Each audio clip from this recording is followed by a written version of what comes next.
according to the best of my ability. according to the best of my ability. So help me God. So help me God.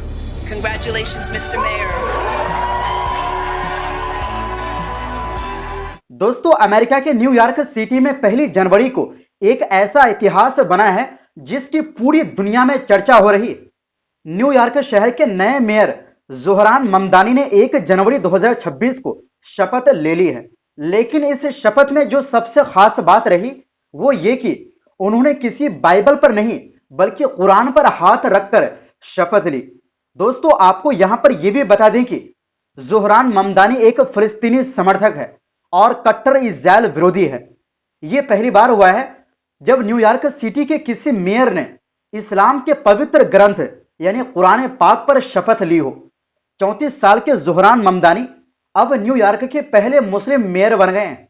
इसके साथ ही वो New York के पहले दक्षिण एशियाई मुल्क के मेयर, पहले अफ्रीका में जन्मे मेयर और सबसे कम उम्र के मेयरों में से एक भी है। उनका शपथ ग्रहण समारोह भी आम नहीं था।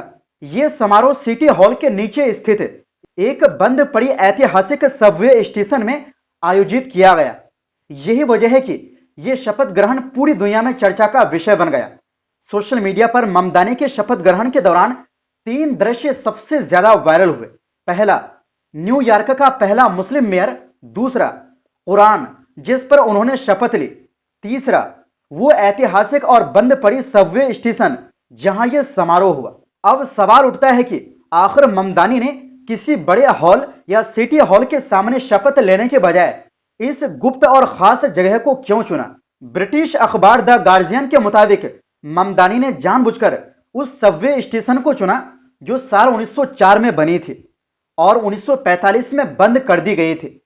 यह स्टेशन न्यूयॉर्क के इतिहास की एक अहम निशानी मानी जाती है। ममदानी का कहना है कि जब पूरा न्यूयॉर्क शहर टाइम्स स्क्वायर में साल 2026 का जश्न मना रहा था, उसी समय इस जगह पर शपथ लेना एक संदेश था कि यह नए दौर की शुरुआत है।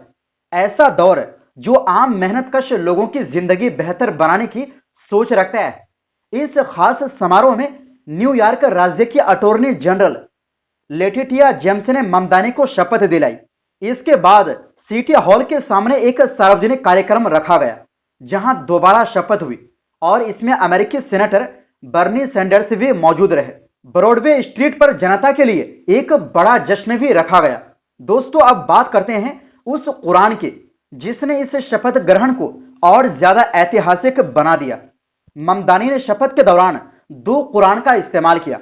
एक कुरान उनके दादा की निजी कुरान थी, जबकि दूसरी एक बेहद खास पॉकेट साइज की पुरानी कुरान थी जिसे 18वीं या 19वीं सदी का माना जाता है।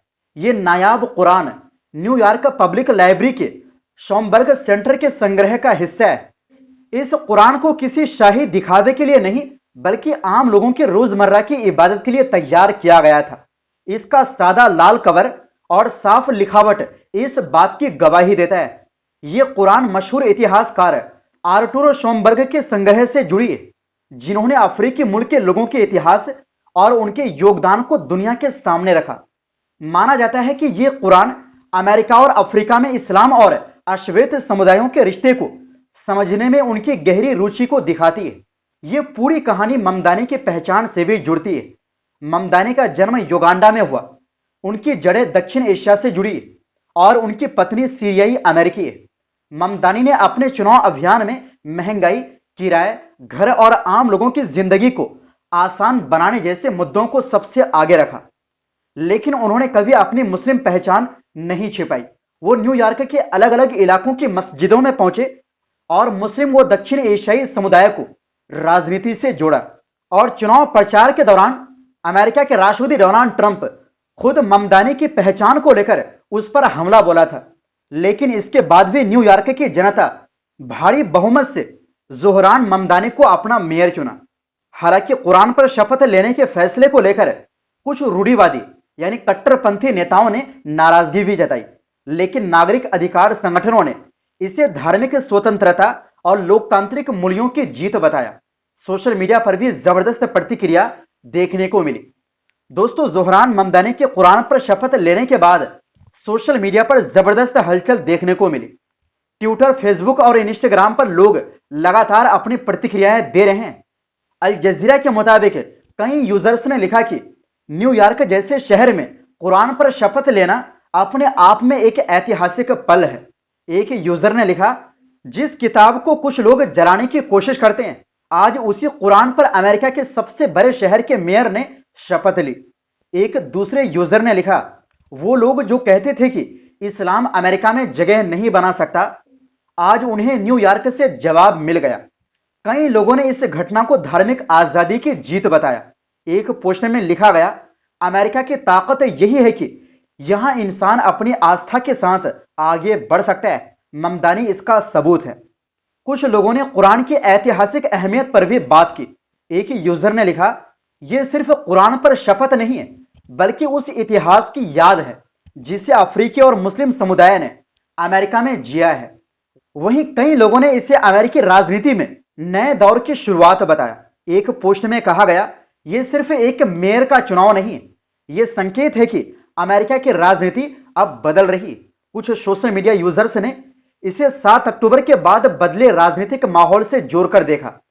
उनका कहना है कि गाजा युद्ध के बाद मुस्लिम और अल्पसंख्यक समुदाय ज्यादा संगठित होकर राजनीति में अपनी आवाज बुलंद कर रहे हैं। हालांकि सोशल मीडिया पर आलोचनाएं भी देखने को मिली। कुछ दक्षिणपंथी और रूढ़िवादी अकाउंट्स ने कुरान पर शपथ लेने को लेकर नाराजगी जताई और इसे परंपराओं के खिलाफ बताया। लेकिन इसके जवाब में हजारों यूजर्स ने साफ कहा कि अमेरिकी संविधान किसी एक धर्म को नहीं, बल्कि हर धर्म को बराबरी का हक देता है। एक यूजर ने लिखा, अगर बाइबल पर शपथ लेना सही है तो कुरान पर क्यों नहीं? यही असली लोकतंत्र है। कई मुस्लिम यूजर्स ने इसे भावनात्मक पल बताया। एक पोस्ट में लिखा गया, आज न्यूयॉर्क में सिर्फ एक मेयर ने शपथ नहीं ली, बल्कि लाखों मुसलमानों ने खुद को स्वीकार किया हुआ महसूस किया। कुल मिलाकर सोशल मीडिया पर यही चर्चा है कि जोहरान ममदानी का मेयर बनना सिर्फ एक राजनीतिक घटना नहीं, बल्कि यह पहचान, आस्था और लोकतंत्र की एक बड़ी मिसाल बन गया है। तो दोस्तों, कुरान पर शपथ लेना सिर्फ एक रस्म नहीं है, बल्कि यह दिखाता है कि अमेरिका जैसे देश में हर धर्म और पहचान को जगह मिल सकती है। अब आप बताइए, क्या आपको लगता है कि यह राजनीति में बदलाव का संकेत है या सिर्फ एक अलग फैसला? अपनी राय कमेंट बॉक्स में जरूर बताएं। वीडियो अच्छा लगा हो तो लाइक करें, शेयर करें और ऐसी ही अहम खबरों के लिए चैनल को सब्सक्राइब जरूर करें। बहुत बहुत शुक्रिया।